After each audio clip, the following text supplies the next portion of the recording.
juga untuk agenda pemeriksaan saksi. Kita lihat dari tim kuasa hukum sudah mulai hadir dan bersiap di ruang sidang. Sidang sendiri rencananya akan dimulai sekitar 11 menit lagi pada pukul 9.30 waktu Indonesia bagian Barat. Dan ini merupakan kelanjutan dari sidang yang sempat ditunda pada pekan lalu dan masih beragendakan pemeriksaan terhadap saksi-saksi. Dan seperti perbincangan tadi juga dengan Kang Asep Iwan Iriawan bahwa memang fokusnya kalau melihat dari saksi-saksi yang dihadirkan ini akan fokus kepada kejadian pasca pembunuhan, apa-apa saja yang dilihat oleh para saksi yang dialami dan didengar dan apa yang bisa disampaikan untuk menggambarkan lebih jelas mengenai apa yang terjadi di hari tersebut dan pasca dari penembakan terhadap Brigadir Yosua Huta Barat. Ya Kang Asep, saya ingin tahu kalau dari sebenarnya ini kan kita sedang menunggu hasil dari sebuah sidang yang terkait dengan perencanaan pembunuhan.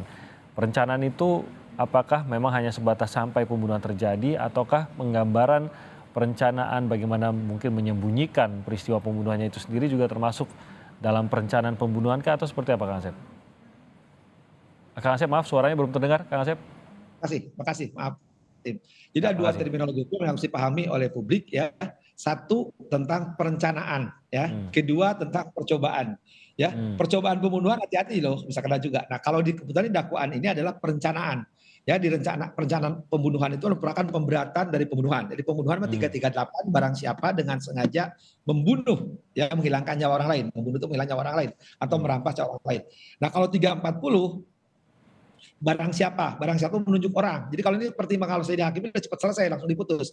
Barang siapa itu orang subjek hukum dapat dipertanggungjawabkan TPS, TPC, TKM, RR, THE ya udah jelas. Dengan sengaja, dia tuh sengaja itu ya ada teori banyak tapi ini ada dua kata. Dia mengetahui nggak? Dia menghendaki nggak? Nah itu yang penting. Oh kalau untuk membunuh J itu dia mengetahui pembunuhan itu menghendaki. Nah itu harus masuk unsur itu. Nah sekarang direncanakan. Yang paling gampang umum, wah Jawa, kita bunuh nih Asep kata Timi, kita bunuh nih. Nah cukup bahasa hukumnya tidak waktu. Ketika saya mau bunuh Timi, ya sekali lagi ini direncanakan, saya bunuh nih Timi katakan mas saya.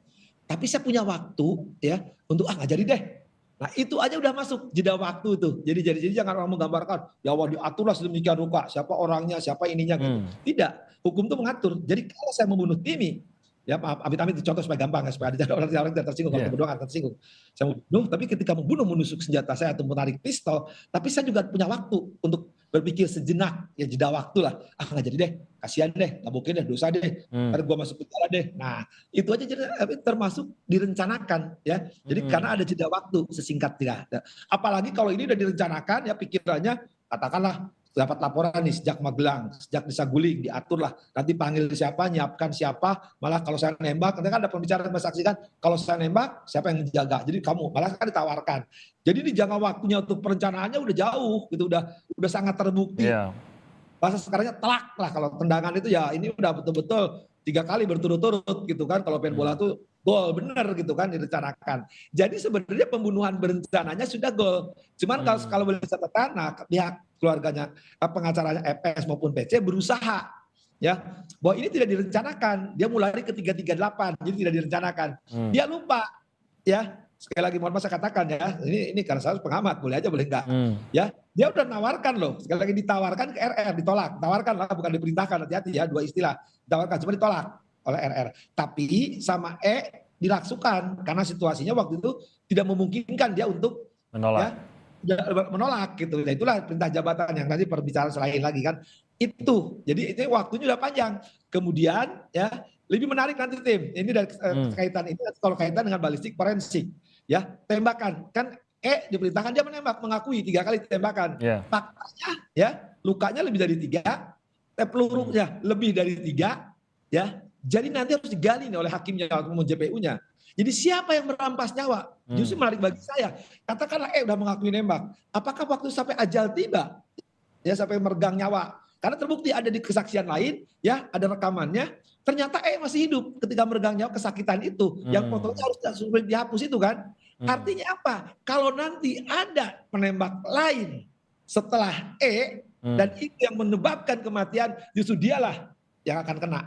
Justru E dia hanya menyebabkan luka. Hati-hati loh, ini detik waktu itu menentukan dalam hukum ya. Makanya hukum mengenal mata kuliah hukum antar waktu, itu waktu itu menentukan, apalagi di pidana. Jadi kalau nanti sampai bisa membuktikan ahli forensik, ahli balistik, justru setelah E menembak ya, tembakan 1, 2, 3 di dada, kan di depan, berarti dada yang kena kan? Maka tuh nanti jelaskan forensik balistik hukum tidak ngerti ya, bahwa itu masih hidup. Dan ada rekaman disesuaikan tadi, alat bukti dan barang bukti disesuaikan itu, ternyata ada rekaman yang menggambarkan masih mengerang kesakitan ya. Nah tapi terbukti ternyata beberapa detik kemudian, jam kemudian ada tembakan dari belakang tembus di depan. Nah itulah yang harus dibuktikan siapa penembak itu, dan ternyata itu mematikan, berarti yang merampas nyawa bukan tapi orang lain. Meskipun luka awal itu luka yang bisa fatal, meskipun begitu ya?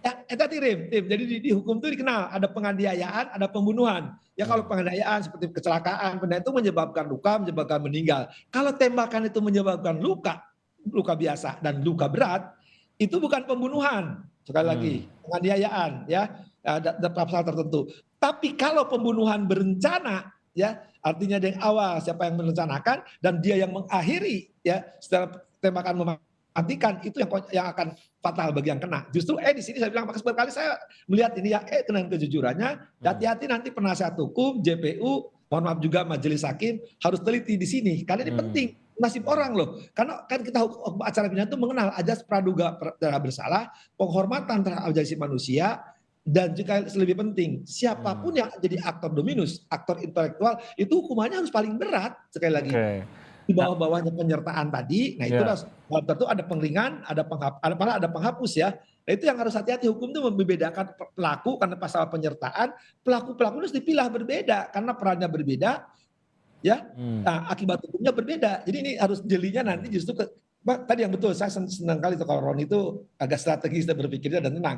Ya kesesuaian hari ini akan beberapa poin, nanti dikaitkan dengan ahli mungkin minggu depannya dengan ahli balistik forensik, sehingga hakim akan menyimpulkan. Karena 340, 338 itu bahasa Belanda, terjemahan bahasa Indonesianya itu merampas nyawa, ya, menghilangkan nyawa. Itu jadi nyawa berakhir tuh katakanlah ini asumsi ya, asumsi sekali lagi. Ya misalkan 3 itu mungkin si belum, nyawanya belum dirampas, belum hilang. Tapi justru tadi ada tembakan lebih ke 3 kali, ke 4 kali, sampai 8 kali itulah yang menentukan, itulah yang merampas. Maka dia akan kena 340. Jadi khususnya kalau kita merujuk pada itu tadi ya, momen yang sangat krusial antara tembakan dari Baradae dengan kemungkinan ada tembakan berikutnya. Ini sangat krusial dan ini membuat apa yang tercatat dalam uji balistik, tercatat dalam kronologi maupun apa pernyataan dari saksi ahli, ini sangat-sangat bisa menentukan khususnya untuk Baradae ya.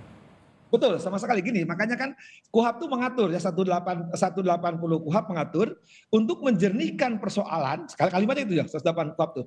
Untuk menjernihkan persoalan, hakim ketua baik atas usul JPU atau penasihat hukum memanggil ahli. Jadi untuk menjernihkan itu panggil ahli. Dan ahli ini bukan tadi harus ahli, bukan ahli hukum, karena soal itu kan kita nggak belajar, orang hukum nggak ngerti itu. Nggak dibuktikan. Nah, misalkan untuk pasti ahli psikologi forensik ya. Kenapa dia akibatnya apa? Nanti dikaitkan dengan ahli balistik dan ahli forensik saya nggak ngerti ya teknis apa yang luka-luka gitulah. Saya mohon maaf, saya bukan bidang saya ya. Nah nanti akan kaitan. Nah juga tadi dengan balistik, oh betul, mengakui dia menembak 3 kali, lukanya di sini, tepat posisinya di sini, makanya rekonstruksi digambarkan. Nanti ahli balistik pun mengatakan, oh benar, jadi cocok. Menembak 3 kali di berhadapan, berarti nggak mungkin dong dia nembak dari belakang, tembus dari kecuali kalau nembak dari hidung, tembus belakang, oke. Ini faktanya, ya buktinya barang buktinya ada dari belakang, tembus. Berarti ada orang yang menembak dari depan dia. Nah untuk tepat, jadi konsisten, itu konsisten ya, udah jelas. Tapi ada yang tidak konsisten, tadi harus dicari ini ketelitian ahli nanti ya, bagaimana misalkan tidak hanya data petik ya, orang suka konfrontir tuh saksi ini itu bukan mencocokkan ya, mempertemukan ahli forensik, ahli balistik dengan barang bukti, termasuk saksi nanti. Oh betul, menembak, tapi ada yang lubang hitam yang belum tergambarkan. Siapa dong yang nembak lebih dan kenapa nembaknya dari belakang dan tembusnya dari hidung gitu. Kan nggak mungkin kalau nembak dari depan tembusnya tembus dari hidung keluarnya dari belakang. Ini kan dari belakang Ini keluarnya jelas. dari depan. Oke, dan kalaupun ada itu tadi uji balistik yang membuktikan ada penembakan setelah Eliezer, namun tidak ada kesaksian penembak setelah Eliezer, ini juga pasti akan menjadi pertimbangan hakim. Tidak mungkin tiba-tiba ada peluru entah dari mana-mana gitu ya. Ini akan menjadi salah satu bukti yang sangat akan dipertimbangkan. Kang Asep, terima kasih banyak atas waktunya bersama kami pada pagi hari ini. Kita akan bertemu lagi dalam kesempatan lain. Salam sehat Kang Asep, selamat pagi. Terima kasih, sehat, semangat selalu.